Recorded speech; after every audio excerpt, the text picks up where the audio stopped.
Yes, but let's talk about hallucination real fast since you brought it up, Dr. Bray.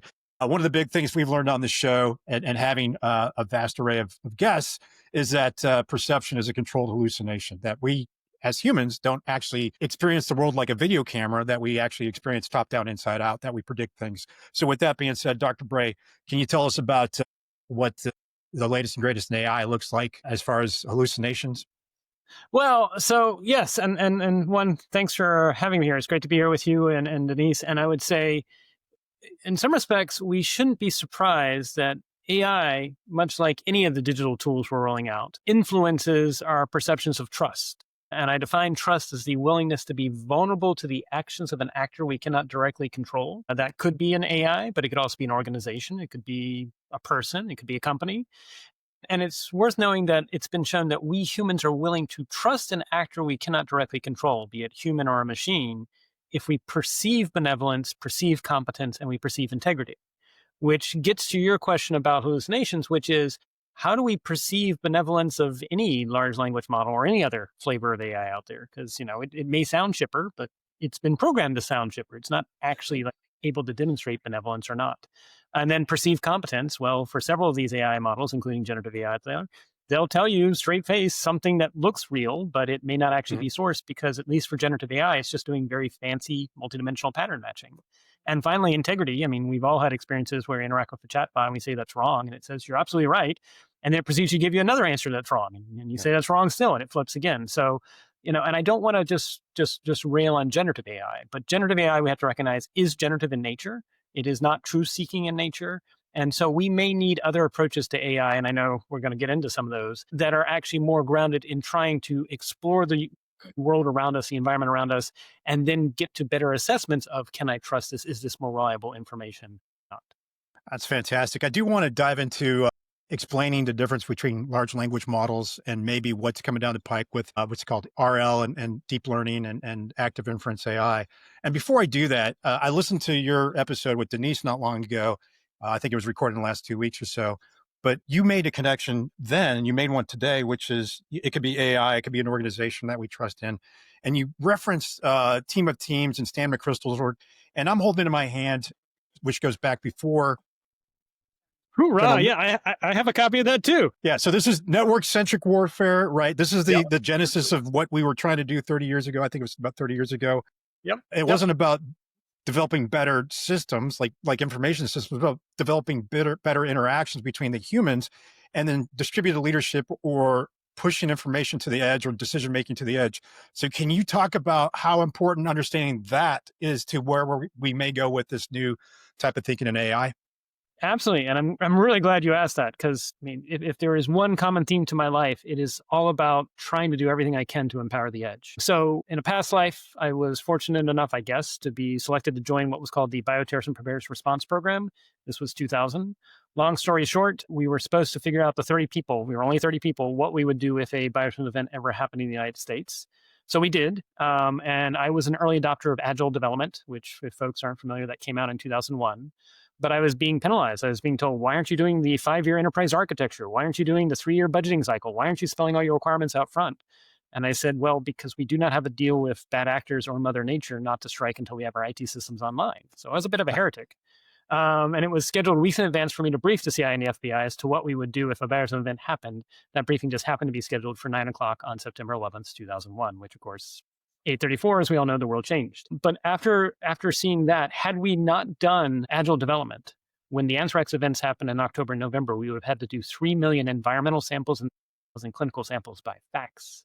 So it just shows sometimes, how do you figure out who's the heretic versus who's actually trying to help the organization move along?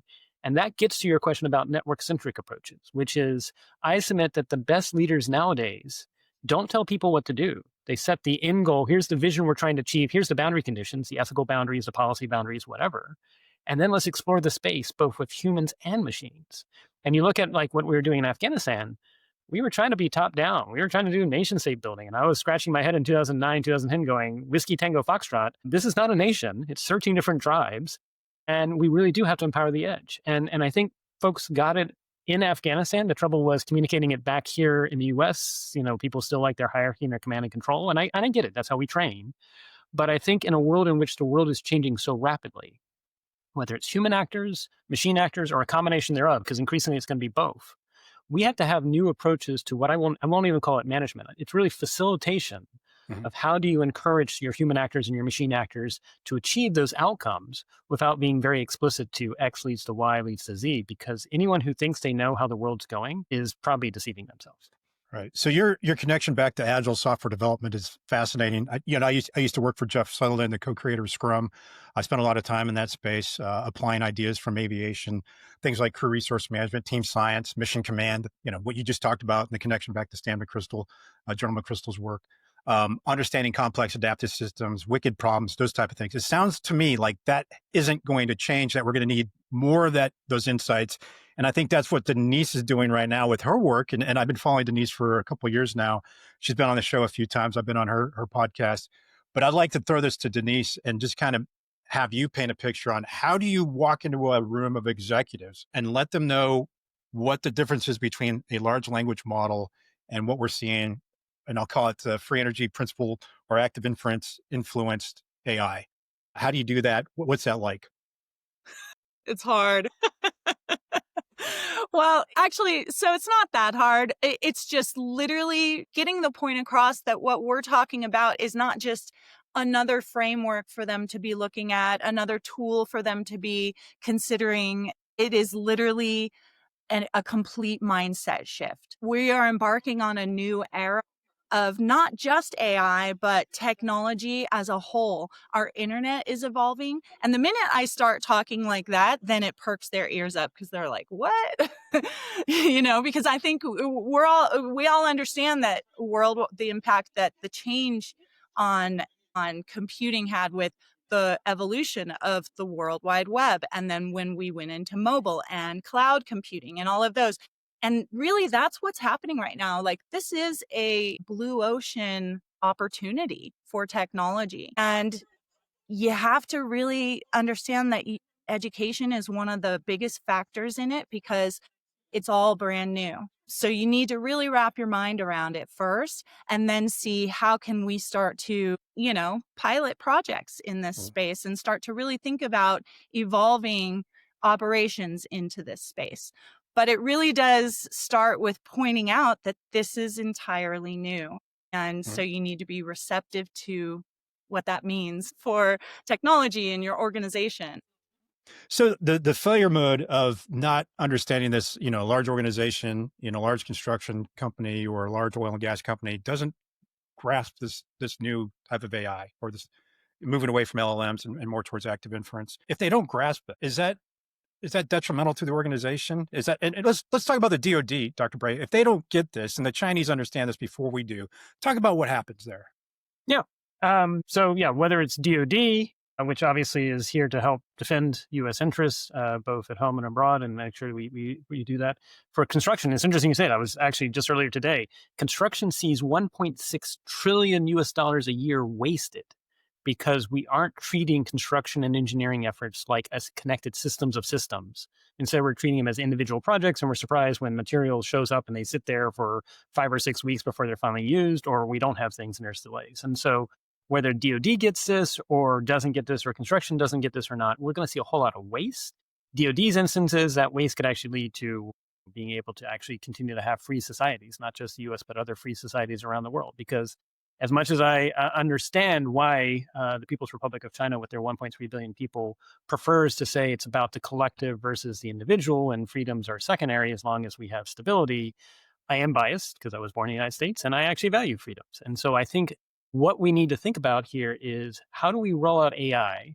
And this is this is why Denise's superpower is so amazing, because she literally is asking for executives who may have either been inundated with large language model and Gen AI hype for the last 2.5 years and or invested in it. And so you're asking them to shift their investments. But her superpower is really making the case of them, which is what are approaches to AI that are more consistent with the values of free societies that actually do empower the edge, so that if you are an individual citizen or a community, you can do so without having to connect back to a centralized cloud server. You can do it if you want to, but you don't have to. Or if you're a construction company and you want to work in austere or disconnected environments, or you don't want your intellectual property to be on some centralized server as well, you can do that as well. So I think This is why I don't get invited to certain AI parties, and I'm okay with that. At the end of the day, this is more than just return on investment. This is really a question of, if we need to have technology embody the values of free societies, what's the best approach? So what you just invoked in that last couple minutes there in my thought process is going back to the constructal law, which is built on the second law of thermodynamics. And it's Adrian Bijan from Duke, University of Duke. What he did is, did I say that right? Duke University. What he did is he identified that for living systems to persist through time, they have to evolve, right? They have to engage with their environment, that type of thing. The way I look at LLMs and the way I look at the closed observer-oriented decide act loop is that is a closed system, and we want an open system that engages with the environment and adapts and modifies and allows us as a society or civilization to persist throughout forever, as long as we possibly can, right? So that is critical in an organization as well. If they approach it as a closed system approach where they look at their customers being outside of their system, or being where, and I'm going to bring something up from John Boyd's world and the Toyota production system. Control is always outside in, bottom up, right? We have to have that connection to our customers. We need to be open to the external environment. Control, in some instances, may come from outside information that may be connected to other things we talk about on the podcast, like psychedelics or meditation or sacred geometry and things like that. But regardless, we have to find ways to evolve. And the way we do that is through an open system. And I think that's what I heard from you when you said the difference between us and what's going on in China potentially is we value that open system approach. And therefore, we should value that when we adopt or incorporate AI into our system. Denise, any thoughts on that? Yeah. So what's really interesting is I think that when the internet was, first came on scene, there was this idea of decentralization that was core in that idea.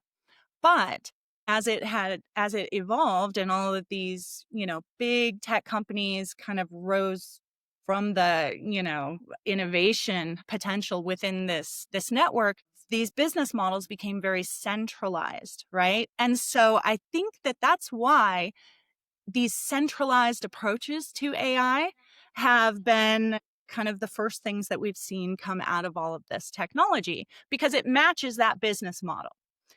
But what we really need to enable AI to be adaptive, to be able to be beneficial worldwide, is we need it to be decentralized, distributed, able to operate at the edge, able to help local communities of people from wherever they are with the problems that they have, and and share knowledge that can grow. So in order to do that, you need something besides the World Wide Web, and you need AI that can actually be distributed through networks and still have this layer of kind of this organism of intelligence that can share information and operate across it, and do so in a way that is safe and trustworthy and fair.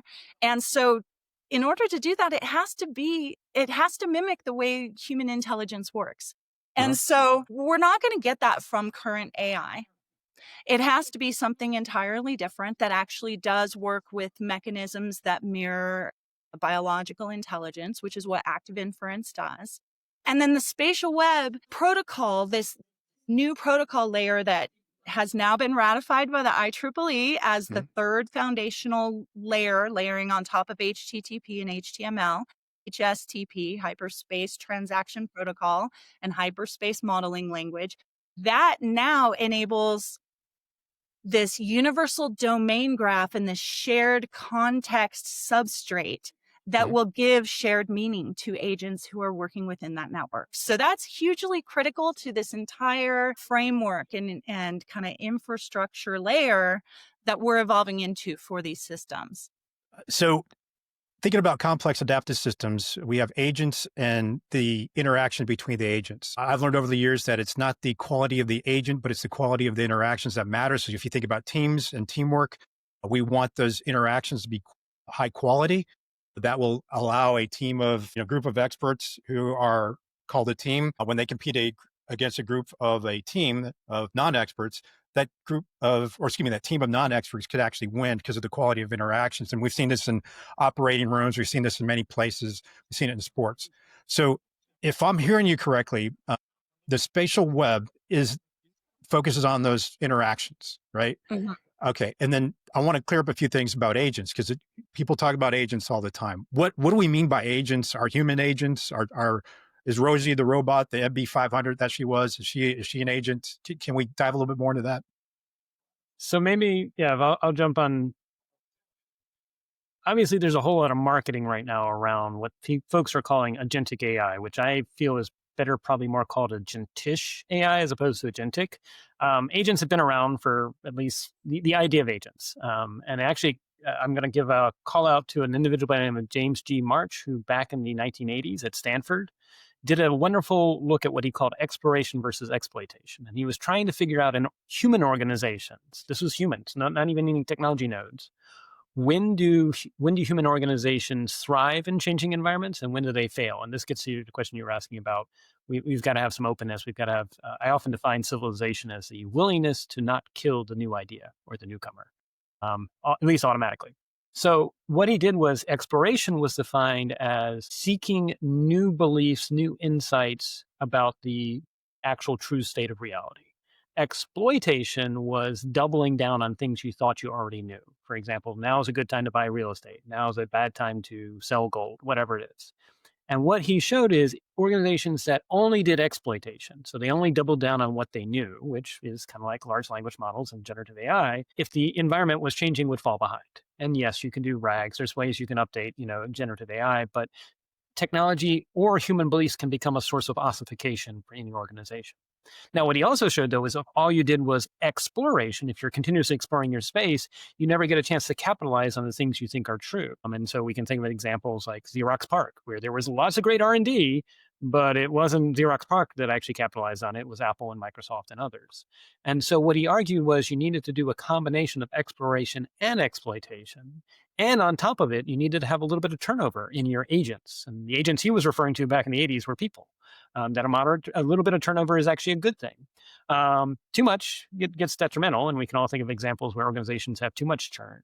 But I raise that because that was the 80s. And so fast forward now to where we are 45, 50 years later, we can think of agents again as being those actors that have a set of sort of heuristics about the world. They could be human or technology. They have a mental map of the world. And that's where I think right now what people are calling agentic AI really is more agentish. It's agent-like, because some of these are still tethered to a centralized AI model, and they do not have a mental model of the world. Right. Now, what Denise is sharing is the idea that there are other approaches like active inference, where these models can have a model of some part of the world. It doesn't have to be the entire world. And they're really motivated if they're doing active inference. They're motivated to minimize surprise. And I can define surprise as they're doing continuous predicting about what they're going to see next. It could be ships passing through the Suez Canal. It could be flights landing at Newark. It could be the behavior of certain stocks in the stock market. And if suddenly they observe something that's different, they are continuously learning and saying, that is not what I predicted. And they're saying, I don't know why, but I'm now going to update my mental model because something is different in the environment. So I don't know if you follow Dave Snowden's work in the Connected framework, but we use exploration and exploitation to go from the complex to the complicated domains, or unordered systems to ordered systems. And we've done a lot of work in the DoD with this as well, and getting leaders to see the difference that, hey, look, this idea of destruction and creation, again, using a Boydian term, to go through these cycles, which includes destroying your team. I hate to say that, but you do have to remove people from it, just like the New England Patriots did when they were their empire. What they were doing years ago, they did the impossible within the NFL. So it is a cycle of destruction and creation where we have to explore and then exploit, go from complex, go to complicated. And we do that over and over again, right? And then at some point you have to find things that you just don't need to do anymore. There's also a connection to Simon Wardley, his Wardley maps, the same type of approach there. You can look further left on the map and see that you need more novelty, more exploration on the right side, highly commodified, things that you may want to outsource, and maybe things that we can use to identify where large language models will be perfect and maybe where active inference models may be a little bit better suited. So that is just something that when you're talking about that, it just, I'm like, this is nothing new. This is the same thing we try to get across to organizations now. And if they don't understand this, going into this new world of AI, I think they're done, right? Leaders have got to put their heads and time around this. They need to engage with the Denise Holtz of the world and go, what does this look like, right? What does this teaming thing look like? So On the teaming side, I do want to ask you, either of you, uh, as we evolve into this active inference AI world with spatial web, and I'm working like let's go to my former background in fighter aviation, fighter pilot in Rio and an F-4. The Rio, which we used to call an R10 unit, right? Kind of like R2D2. So now you got Luke Skywalker and R2D2 in an X fighter flying around. So now you have to have this requirement of two or more people, two or more agents working together interdependently and adaptively towards a shared and common goal. That's the definition of a team, right? So let's change it up from two or more people to two or more agents working interdependently and adaptively towards a shared and valued goal. How do we build high-performing organizations in this space? What's out there right now that can show us how to do that, if anything? So Denise, you want me to jump on it, or do you want to jump on it? How do you want to go? Well, either way, you can go first if you'd like. I don't mind. No, go ahead, Denise. You go. Go ahead. Okay. Yeah. Okay. So what's really interesting about, to touch on what you were saying, David, one of the interesting things with an agent is it has to be able to have causal reasoning, understand the why in a situation, right? But it also has to be able to have an understanding and an ever evolving way to handle the unknown, all the variables that are unknown that we take into account every day as humans, with our decision making and kind of, being able to decipher situations and what's happening. And so for agents to work together, there has to be this shared situational awareness as well. You have to be able to have this shared contextual understanding. And so what's really interesting to me, especially with the research that's been coming out of Versus, is that we've seen research around this new active inference model called Axiom. And then we've seen research about this process called variational Bayes Gaussian splatting, which VBGS is what I'll be calling it because that's a mouthful. But what's really interesting is both of these together enable an agent to have this way of mapping a scene, which a scene is just a snapshot of whatever it's observing, right? And that could be cameras, that could be, a 3D scene of something. But there has the difference between Gaussian splatting, the 3D Gaussian splatting, which we're seeing throughout all of this type of technology, and the variational Bayes Gaussian splatting is the variational Bayes Gaussian splatting incorporates variational inference, this ability to do these smart approximations that are continually evolving within this observation of a scene. So that gives kind of this ever-evolving mapping of what's known and unknown to these agents. And then Axiom gives them the ability to map out the understanding of these scenes as not just patterns and numbers, but as objects.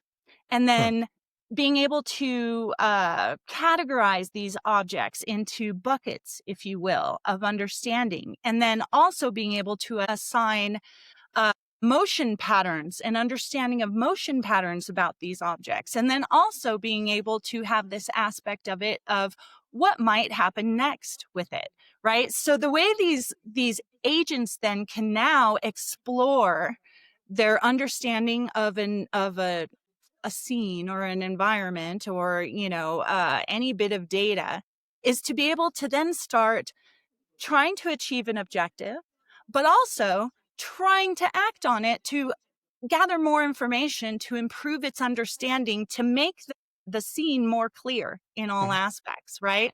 Yeah. So it's really fascinating because when I look at that and then I look at what the spatial web protocol does as far as being able to give this shared contextual mapping of, everything from objects to complex systems, then to me, you have this full circle environment for agents to be able to operate in the same way of thinking like humans do, but then also have this shared belief map that we can now work together and team together on, So it's really fascinating to me, but that is really exciting. Yeah, Denise, you and I are kicking around this idea, and I brought up a paper by Stephen Kotler, Dr. Menino, and Carl Friston that just came out in the last week, Intuition and Insights, and it had a connection back to Gary Klein's work on insights. And what I started thinking about was when I've engaged with Gary Klein a few times here on the podcast and elsewhere, and we've talked about fighter aviation. So I want to use what you just shared, and I want to frame it up to see if this makes sense.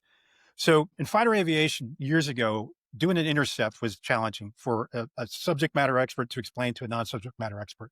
How do you get to the rear quarter of an aircraft that starts 50 miles out, doing 1,000 miles knots closure and it's maneuvering and all that? How do you do that from a radar, and how do you visually pick it up and get behind it and get within 3/4 of a mile or a mile behind it ready to shoot, right? So we're going back 20, 30 years in fighter aviation. So how do you do that? Well, Gary Klein said it's cognitive task analysis. You have to help the experts break things down. So what I'm hearing from you is it is very possible that these active inference AI could potentially observe from the environment what's going on and break things down in a way that could be usable and transferable to other agents or other people, right? Yeah. And this is very valuable in sport too, right? Now we're talking sports too. So the mechanics of catching a ball, you and I were talking about driving a car and how to park a car and how do you teach a kid how to park a car and all that. I'm not, I'm a human. I make mistakes. I may be an expert at driving, but I can't explain that to my kid. So now we have this potential AI that can follow those experts and break it down to transfer that information to accelerate learning. Is that what we're talking about?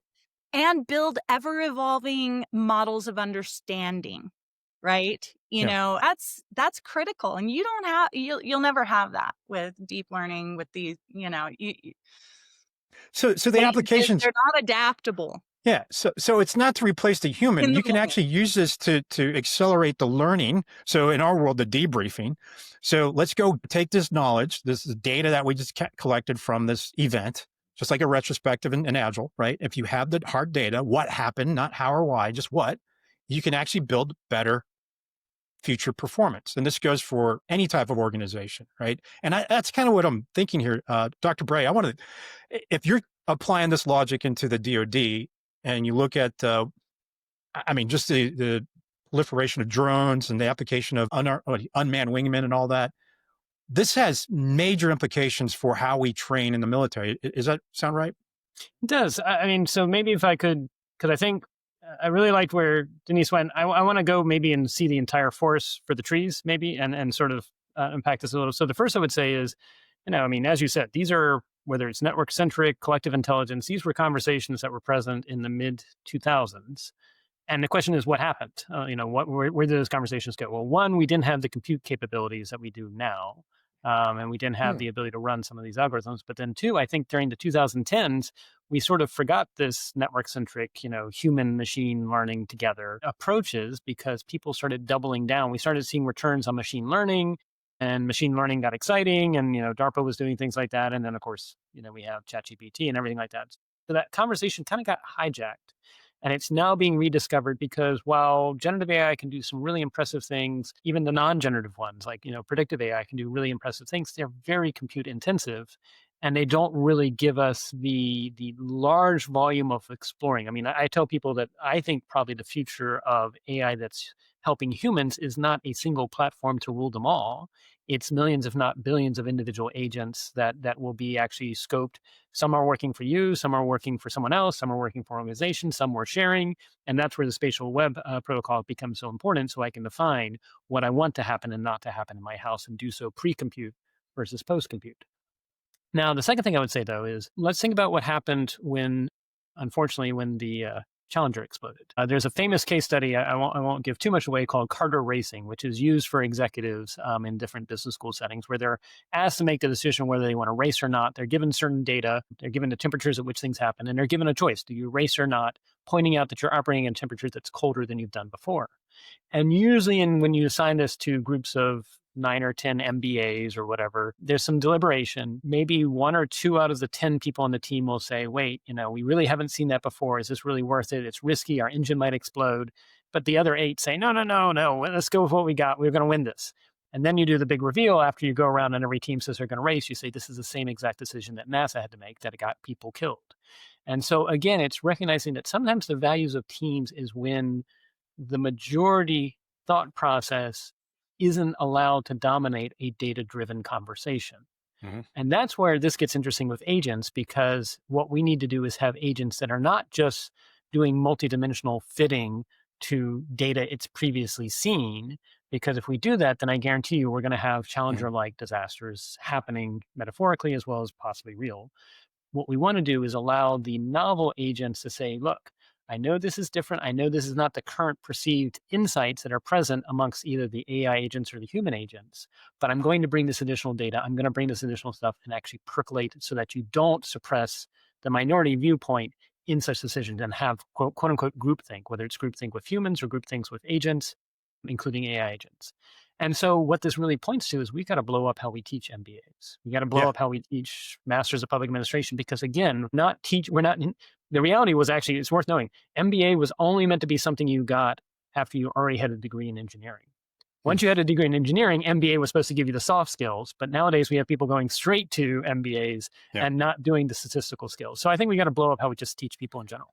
So you were just talking about weak signal detection in an age of AI, which we use red teaming techniques, so mitigating cognitive biases, liberating thinking. There's liberating structures behind that. And I'm sure you're familiar with some of the work out of UF. Oh, I was going to say, that's actually the biggest use case I tell people right now. If they're looking for what they do right now, you don't even have to wait for, while active inference is exciting, you can use AI as a red teamer for over-horizon events for your organization right now.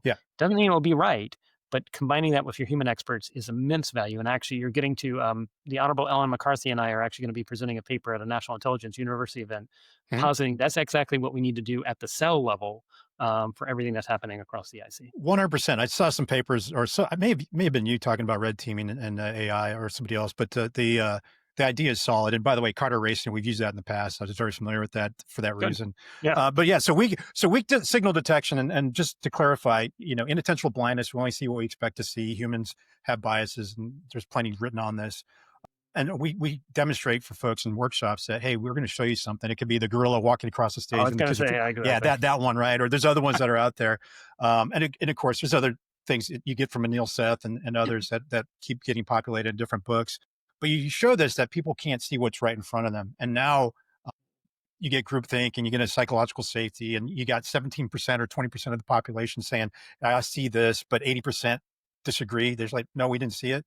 Well, you got to pay attention to those weak signals. And I think that's where you're going with this piece is, how do you integrate this into weak signal detection? So we have, going back to the 80s and even 70s, high reliability organizations, which we were all trying to do many, many years ago, right? Yeah, and they also, just build on what you say, the other thing is, I think a funny thing happened again. The internet, wonderfully beneficial for the most part for what it's done, but it's also created a sense of a loss of agency in people through the internet, through smartphones, through apps, the way that the US and other nations rolled it out.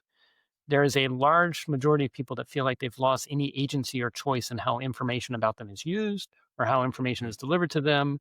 And you wonder, when we look at the Edelman Trust Barometer from 2025, when it's 61% of respondents of the countries involved around the world saying they have a moderate to high grievance against one or more groups, and 40% of respondents say it's legitimate to do an act of violence. I think this gets to that. We should not be surprised that when you roll out centralized AI, much like how Eleanor Nostrom's and other people have said, when the commons gets too much taken away and we no longer feel like we have choice or agency in our lives, people want to turn over the apple cart and they're angry. And so I think that this is actually, if people want to actually contextualize what does 2025 mean and why are we here, what historians say was the solution. The solution was companies, countries, communities figured out ways to roll out solutions that, yes, it had tech, but they were ultimately either business solutions or community solutions where people felt like they were net getting agency back in their lives and their livelihoods as opposed to having it taken away. I think that's so important, David. And one of the things that I really love about the work that you do around these topics is in really, getting people to understand we're building the future now. Like, we're not just participants in and witnesses watching this unfold. We all have the power, and especially with these tools that are being given to us that all of us are going to have access to. When you think about embarking on the World Wide Web back in the 90s, early 90s, right? It could be anything that we wanted it to be. And it was up to everybody, everywhere in the Mm. world, to start building websites, to start filling out this network.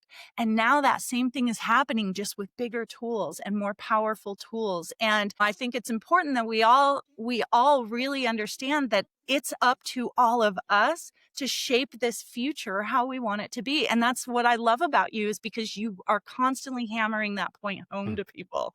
Like, this This is means now. I'm shot at. I appreciate Denise, but it means I'm shot at metaphorically sometimes. So Oh no, yeah, shooting the Well, messenger. yeah, It don't happens. wait to see what happens. Start figuring out what you want from this and make it happen. Yeah. So I want to go over to some assumptions here in a moment, but before we do that, VBGS, anything else you want to follow up? I know we kind of got sidetracked off Well, of you that. were talking about weak signals versus strong signals. And to me, that's one of the powerful things about this, as far as giving this understanding mapping, this belief mapping for these agents, is that, the way VBGS works, it's, this Gaussian splatting. It's like some areas are blurry, some areas that are overlapping become more defined, right? But then these agents, these Axiom agents, can understand which ones are defined, which ones need more exploration, and they can actively go to those spots in their gaps of understanding to act on the environment, to gather more information, to get a clearer picture of everything. So we have technology emerging right now that is going to address all of these things we're talking about. And what I love about what you shared, Denise, and I'll give a very real, because you asked about like DoD or national security use cases. Mhm. You could imagine a case where a member of the DoD said, I'm really concerned about peacekeeping efforts in this region of the world. Let me know if you see any evidence or photos of possible risk to destabilizing peace in this region. And so, you give some things you can make explicit, but as you and I know, there's a lot of implicit things also associated with peacekeeping. And so it could very well be that, that morning, it says, I went through a million sort of different feeds, and I thought that these 10 things were of interest. And you look at it and you're like, yeah, no, somehow you got it wrong. And so you tell the machine, no, that was not of interest.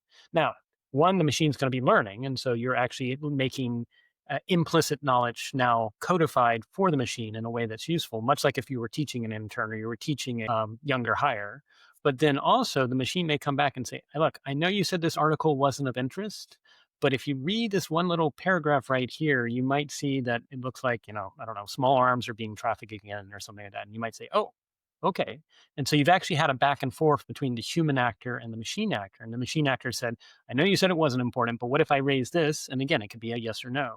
But it's a learning probabilistic approach that is continuously learning, as opposed to spending massive amounts of energy, massive amounts of time and compute cycles to create this one single model for the entire world that, yes, you can do extensions and rags. But as we know, right now, trying to do one AI to rule them all will never really be real time, and will never be curious like this, where it says, I know you said it wasn't important, but what if I tell you this? Yeah. Thinking of novelty, going back to Arab Spring. So I was at AFRICOM when that went down in the five. So I was a foreign area officer at the time, and the foreign area officers in the northern office were tracking this before anything went down, and they were very concerned. And that model never existed in the proliferation of social media and what it could do. How many years ago? Was that 10, 12? Longer than that. It's been a while. Yeah, it's It been was a long almost 2 time. decades. Wow, man, I'm old. But anyway, that type of thinking is where this would really work out is, hey, we've got some weak signals over here. Let's apply this type of AI to help us understand what could happen, right? I mean, because it's something that we've never seen before. And by the way, the biggest lesson out of that is getting the attention of leaders in DC. Hey, something's about to happen. Oh, yeah. I often say in DC, there's no shortage of thinking. The question is whether there's the demand signal for it. There you go. I love that. And, if you think about even right now, the way we're using digital twins, digital twins have limitations just because they're not updated in real time. They are not adaptable, ever evolving, adaptable, they're just static dashboards kind of right now, right? And it takes time to update them. And you apply this technology to, then all of a sudden you have this adaptive digital twin that you can run real-time simulations on. Yeah. Now, this technology is really going to take all of these emerging technologies that we have seen rising at the same time, and through HSML, this common shared language, now they all become interoperable across networks. And it's funny because I say that to people, and I understand the power in that, but I think even I don't fully understand. It's one of those things to where until we start to see what this enables, I really think it's mind-blowing. So, Denise, I want to add to that. I think there's an oblique aspect to this, and that is with this technology, we might be able to help people become more human, right? To increase human performance, to focus on organizational performance, human and organizational performance, right? How do we adapt? How do we create that agility, that resilience, that safety that an organization needs to persist through time? Going back to the flow system, and construct the law. So I do think there's another aspect to it. It's just not the technology. It's an opportunity to wake people up and go, hey, this technology is actually built off of biology and neuroscience and physics and quantum physics and all that. Maybe there's something to be learned here from it. And I think that's a good oblique approach. I do want to jump over to assumptions, and let's start thinking about markets, financial institutions, and investments, the free energy principle, and minimizing, the brain is a very expensive organism, or and I'll kind of frame it a little bit more. So we've learned over time that 2% of our body weight's burning 20 to 25% of our energy. That's our brain. It's trying to find shortcuts to minimize the energy that it uses to navigate this world. Currently, there's a lot of investments going into more energy because AI says we need more energy. Can you guys talk about that and just say, hey, is that a valid assumption? Should people be focusing money and effort into that? Well, I think you hit the nail on the head, which is, I've had the honor and privilege of working with Carl and others, including the team at Versus, since, well, it was late 2023, early 2024. And part of it was I got to do 5 dinners that I was hosting with Carl and the team in Davos and trying to test in January of 2024 if people were ready. And the short answer was no, partly because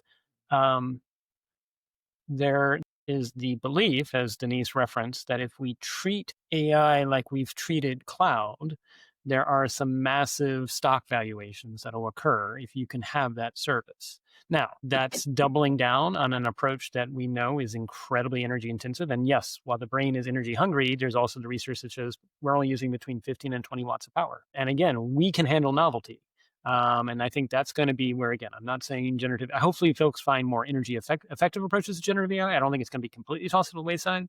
But given that AI is a field that goes back to 1990s, why would we think now is the final stage in whatever AI is becoming? And so I try to tell that. But I recognize that right now there's been a whole lot of money poured into. And I think right now, a certain AI company that remain nameless is burning through $1 to $1.5 billion a month, and is projected to burn through more than $40 billion in the next year, and not turn a revenue neutral, where the revenue and the costs are actually, so it's actually starting to turn a profit for another 4 years. And that to me is kind of crazy. But I would also just say, let's go back to the real use case, which is, remember when the ship got stuck in the Suez Canal? Mm-hmm. And then let's think about all the things that happened afterwards, which was less than 48 hours later, there was a lack of containers on the LA port half a world away because of that ship getting stuck in the Suez Canal.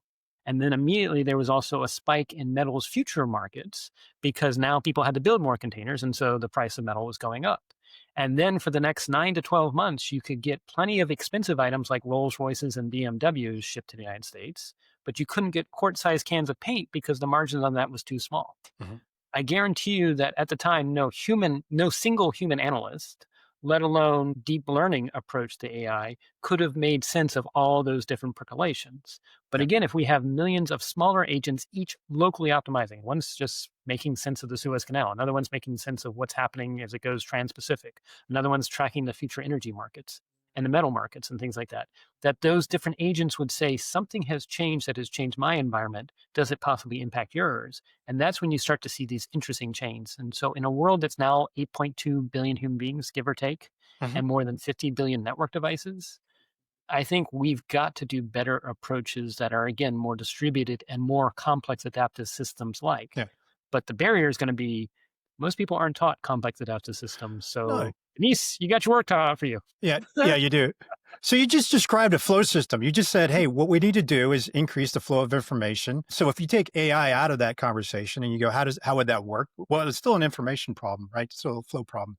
How do you get information to the right people so they can collect it? So if I'm in my little silo looking at metal futures and that's it, and I'm not paying attention to over there, I don't know who to talk to, right? Right. So this is I'm just throwing this out there. It is a flow system opportunity where we can increase the flow of information, because in a complex adaptive system, no one person can know one all. Right? 100%. That is the future of companies, the future of countries, the future of communities. Absolutely. So, okay. And what's interesting about the energy need, right? And kind of the misdirection that we've been heading in with these centralized, approaches to AI and building these massive data centers around the processing of those queries. We know, like us right here, right? And others that are out there that are aware of this, we know that there's a better method coming, right?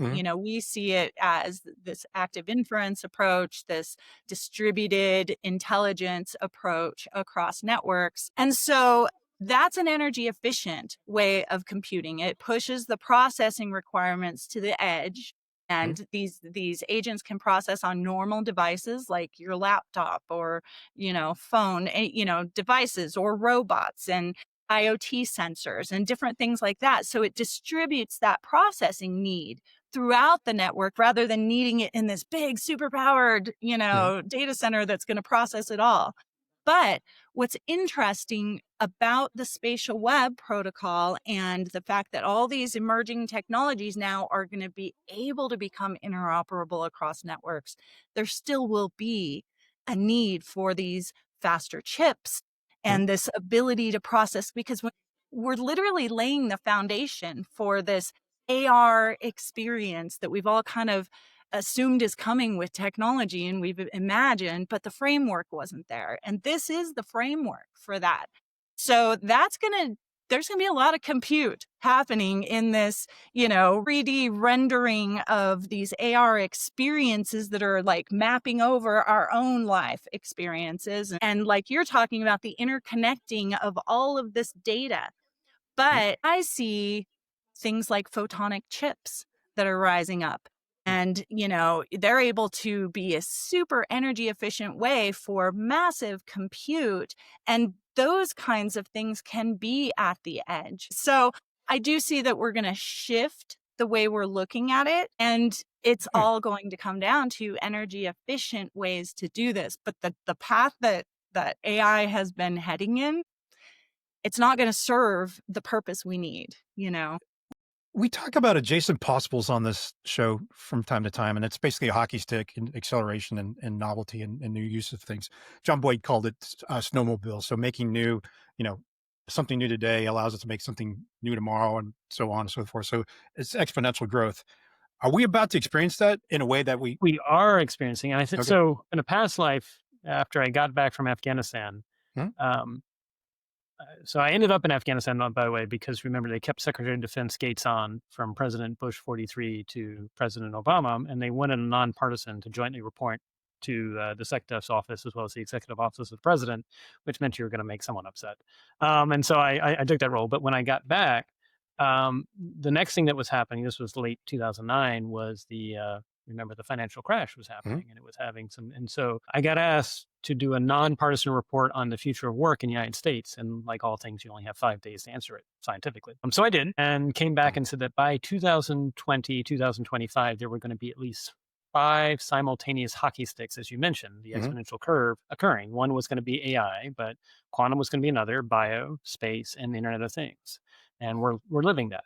And that was going to strain societies. And so it does create the art of the possible. Now, what I love about the question you asked, though, is, of course, coming from the world that I did that included countering bioterrorism. The good news is we are giving you the capabilities. I often ask audiences, raise your hand if you do not have a smartphone. And usually in most of the audiences I speak to, everyone's got a smartphone. I said, well, you have the powers and capabilities of the CIA or the KGB circa the late 1970s, early 1990s in your pocket. You can call anybody at a moment's notice. Hopefully, with their permission, you can track either people or assets using AirTags or other means anywhere in the world. And you can download commercial space apps that are accurate to 15 minutes ago at 0.25 meter resolution, 0.125 meter resolution if it's from Argentina. Yay. But I raise that because we've super empowered people in ways that are unprecedented. I mean, there's 2 billion people on the planet that have a smartphone. The next 1 billion people are going to get it for less than $100 in the next 3 years. But what we haven't thought about is how is this going to be used in ways that hurt societies. Yeah. And I raise that because this gets back to what Denise was talking about was the spatial web is. We really got to figure out a way that you can specify what you want to happen and not to happen to your persona within a 1 meter radius. Because the reality is no world government, unless they're doing surveillance state or surveillance capitalism, is going to be able to be everywhere all at once to protect you. But if you say, like, I do not want my photo to be used for these following purposes, and now you actually have a pre-compute agreement that, yes, you cannot capture my photo and use it for these following purposes, but then the choice architecture is, by the way, you're not allowed to get into the airport and you're not allowed to board that plane. That's the trade-off. That's how we can still be free societies. Or, heaven forbid, someone's trying to target you with a targeted drone attack, and it's on you to actually have your own jammer or dazzler. I mean, this is the world we're going into, which is the good news is we are super empowering people.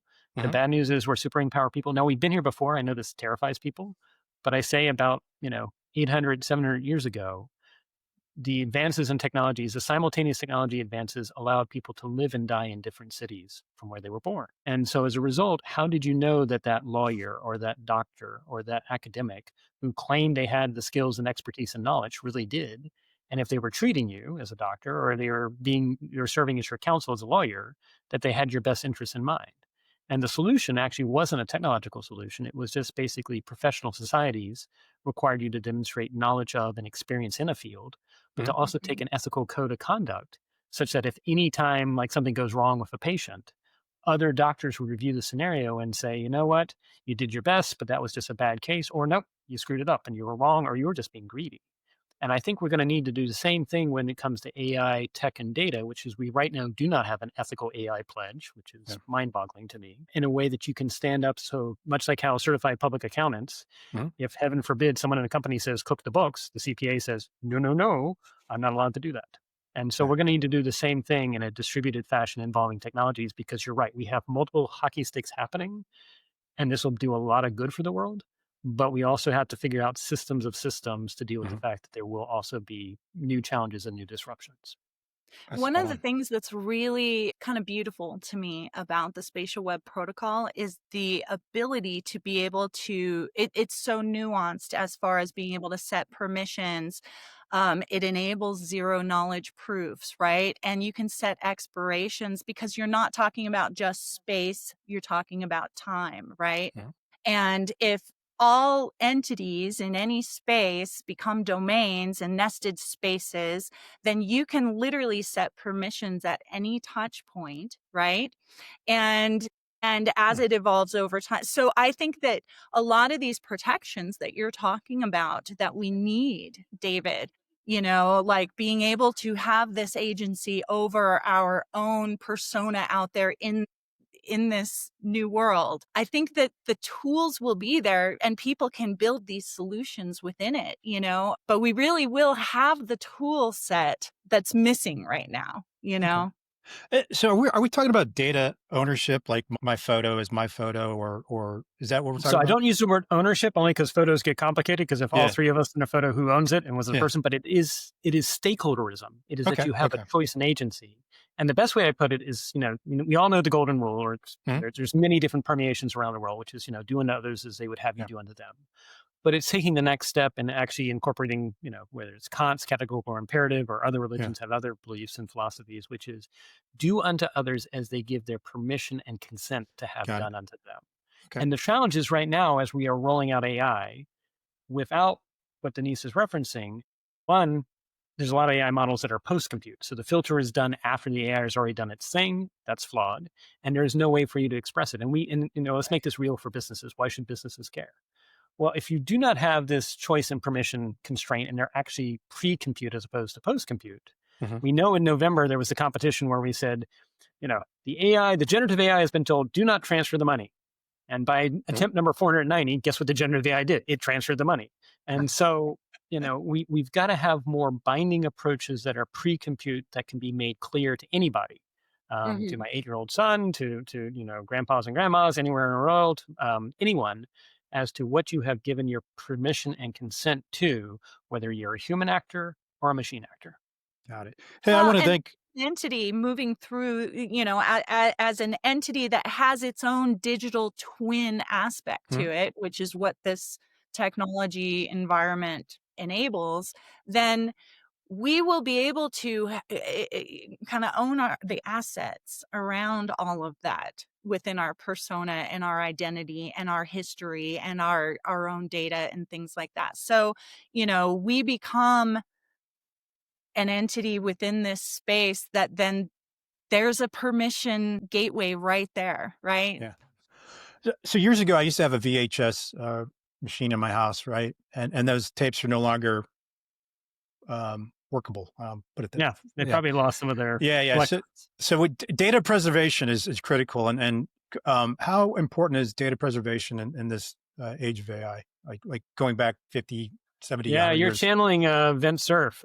So Vint Cerf's biggest fear is that historians 100, 200, 300 years from now will look back and say we had a digital dark age because they can't find Mm. whether it's things on VHS, things on, I mean, who remembers 5 1/4 Yep. floppy disk, double-sided and high density. So yeah, we will probably lose a lot. Okay. But at the same time, I think in some respects, organizations as a whole probably need to think about what data they need to let go of. Because I think Okay. we're sitting on a whole lot of data that's actually not useful anymore, but nobody wants to let go of it. No, it's great. You know, Hey. this kind of reminds me of so I remember back in the 90s when Microsoft was putting together Microsoft Encarta Encyclopedia, right? It was on Mhm. disk, like you popped it into your computer and you Yeah. had a Encarta! mini encyclopedia. But I remember seeing an interview with Bill Gates back then where Mhm. he was saying that was the most challenging project that they had ever done because what they realized was something that they termed exists in the world, and it's called local educated reality, Hmm. where everybody from wherever you are in the world, like everybody has their own version of history. Yeah. Yeah. And a lot of it's, it's traditional, it's societal, it's what you were taught to believe in the beliefs you've held on to, even about historical facts, right? Like various countries in the world have a different person who discovered America, Yeah. they have a different version of the story. And so, when you think of what we're trying to do with AI and what we're trying to do with what's truth, what's fact, it is subjective worldwide and it Mhm. always has been. So, the spatial web protocol really enables that preservation of this, the various belief systems, various governing styles, but still gives us the system to enable intelligence throughout. And then that intelligence can kind of come together on common consensus, or it's okay to, we agree to disagree kind of Yeah. thing Yeah. necessary because that's how we've always been. So Yeah. even with gaps in history or gaps in, we've always kind of had to deal with that. Yeah. It comes down to that unknown, right? There's Yes. always uncertainty. So we always want to have multiple perspectives. In this show, we look at John Boyd's observer point decide act loop and everything behind it and everything that's connected to it, which includes cybernetics and quantum mechanics. You got to look at things from multiple perspectives, right? You got to break things apart and all that. You go through analysis, synthesis. You have implicit guidance and control. You have predictive, Bayesian updating within the OODA loop, and most people don't recognize that that's actually in there. And you actually have a simulation or planning approach that targets expected free energy and, of course, perception. So I want to thank you for being on the show, talking about these things. This is absolutely fascinating. But before we leave, I want you to share with our listeners where they can find your work and what you're up to next. So, Denise, you go first. Yeah, sure. Well, one of the things that I have created is a global education hub where that's really hyper focused on active inference and the spatial web. And it's, there's training and certifications that are offered there, but it's really a place for community. Mhm. And people can come together and find their peers who are wanting to work in this space too. So I think that's really important right now. And I also host a monthly learning lab where I choose a new topic and, present it. And then we do kind of this round table. So it's a really great educational place to go if you're really curious and you want to learn more about this. So that's called Learning Lab Central. You can find me on LinkedIn. Denise Holt 1 is my LinkedIn username. And, Yep. Feel free to reach out to me. I'm very accessible, and I'd love to help anybody who wants to explore this area. Now, I'm a big fan of what you've been doing, and some of the people that are following you are calling me up all the time going, hey, have you followed this? You checking this out? Of course, the answer is yes all the time. All right. Thanks, Ponch. Appreciate it, Denise. Dr. Bray? Well, first I want to say thank you, Brian. I loved how you opened with the brain is not a perfect machine recording. It doesn't record everything. It records its perceptions. Perceptions can be flawed. I loved how we circle back later to the VHS conversation. So great planning on your part. But I would say, sorry, it just happened. Yes. So best way to reach me, LinkedIn. Unlike Denise, I also can be found, I'm usually in the blast radius of Washington, D.C., but I do also do sometimes travel. You can find me through the Stimson Center. But on LinkedIn, if you do reach out to me, please just say, one, that whoever's reaching out, that they saw this podcast and that they're, more importantly, not a bot, because it's getting harder and harder to distinguish who are the invites that are real and who are automated. So thank you. All right. Appreciate it. And thanks for joining us today. We'll get this out here soon. I'll keep you on here for a second. Thanks again, guys. Thank you so much, Ponch. Thanks, David.